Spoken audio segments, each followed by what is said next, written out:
अब बात करें कि ब्रह्मपुत्र नदी का उद्गम स्थल कहाँ है। तो ब्रह्मपुत्र नदी का उद्गम स्थल जो है वो जो है कैलाश पर्वत श्रेणी के दक्षिण में स्थित मानसरोवर झील के निकट आंगसी ग्लेशियर है। आखिर ब्रह्मपुत्र नदी कहाँ से निकलती है? तो मानसरोवर झील के निकट आंगसी ग्लेशियर से निकलती है। यह भारत में अरुणाचल प्रदेश में एंट्री करती है और अरुणाचल प्रदेश में इसका जो नाम होता है वो दिहांग होता है।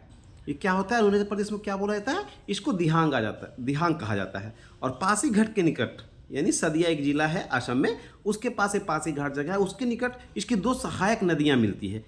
वो दो सहायक नदियाँ क्या है? वो दिबांग है और लोहित है।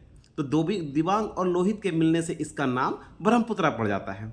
तो हम कह सकते हैं कि ब्रह्मपुत्रा नदी का नाम भारत में ब्रह्मपुत्रा कहाँ पड़ता है? तो सदिया के पास दो सहायक नदी दिबांग और लोहित के मिलने से यह जो दिहांग नदी जो है वो ब्रह्मपुत्रा नदी में कन्वर्ट हो जाती है, फिर इसका नामांकन जो है ब्रह्मपुत्रा नदी हो जाता है। इसके बाद यह असम घाटी में प्रवेश करते हुए फिर आगे चलते हुए अंत में जाकर ये बांग्लादेश में पद्मा नदी में मिल जाती है।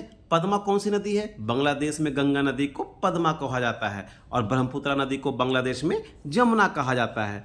तो ये 2-3 फैक्ट हो गए कि बांग्लादेश में ब्रह्मपुत्रा नदी को क्या बोला जाता है? तो जमुना बोला जाता है। गंगा नदी को क्या बोला जाता है बांग्लादेश में? तो पद्मा बोला जाता है। और उसके बाद क्या ये दोनों नदी मिल जाती है और सुंदरबन डेल्टा और सबसे बड़े डेल्टा का निर्माण करती है। तो ये तो ब्रह्मपुत्र नदी के बारे में इंपॉर्टेंट कुछ फैक्ट हो गए। अब यह जानें कि चाय का उत्पादन असम के अलावा और किन किन राज्यों में होता है। तो चाय का उत्पादन असम के अलावा पश्चिम बंगाल के दार्जिलिंग क्षेत्र में होता है और दार्जिलिंग की चाय सभी को पसंद है, इसको जीआई टैग भी मिला हुआ है। और दक्षिण की बात करेंगे, दक्षिण भारत राज्यों में बात करें तो तमिलनाडु में चाय का उत्पादन दक्षिण के क्षेत्र में सर्वाधिक होता है। इसके अलावा कर्नाटक, केरल, नीलगिरी की पहाड़ियों में चाय का उत्पादन काफ़ी मात्रा में हो जाता है। अगर विश्व के दृष्टिकोण से देखा जाए तो चाय का सर्वाधिक उत्पादन चीन में होता है, क्योंकि चाय संभवतः सबसे पहले उपयोग जो हुई थी वो चीन में हुई थी, इसलिए वो सबसे पहले वो उपयोग हुई, तो उत्पादन भी वहाँ सबसे पहले हुआ, तो वो सबसे ज़्यादा उत्पादन करने वाले देश भी है। क्योंकि ये होता है कि जो सबसे पहले आता है वो सबसे फर्स्ट माना जाता है। तो चाय का उत्पादन विश्व दृष्टिकोण में सबसे ज़्यादा उत्पादन जो होता है चीन में होता है। लेकिन अगर निर्यात की बात किया जाए तो निर्यात जो है मात्रा के आधार पर केन्या करता है, लेकिन राजस्व के आधार पर सबसे ज़्यादा निर्यात वो चीन करता है।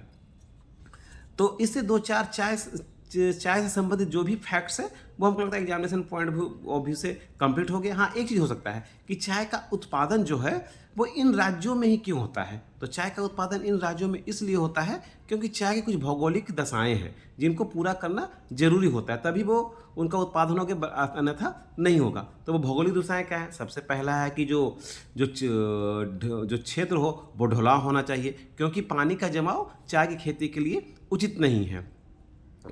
तापमान जो है वो 25 डिग्री के आसपास होना चाहिए, वो दोमट मिट्टी का प्रयोग होना चाहिए और बीच बीच में कहीं कहीं छायादार पेड़ होना चाहिए।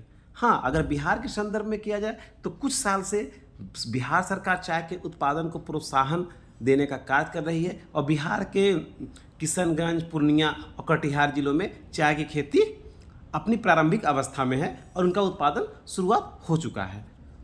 तो दोस्तों, एग्जामिनेशन पॉइंट ऑफ व्यू से चाय से संबंधित जो भी इंपॉर्टेंट फैक्ट्स है वो हम इसमें वर्णन कर दिए हैं। आगे इसी प्रकार के वीडियो को सुनने के लिए आप हमसे जुड़े रहिए। तब तक के लिए धन्यवाद।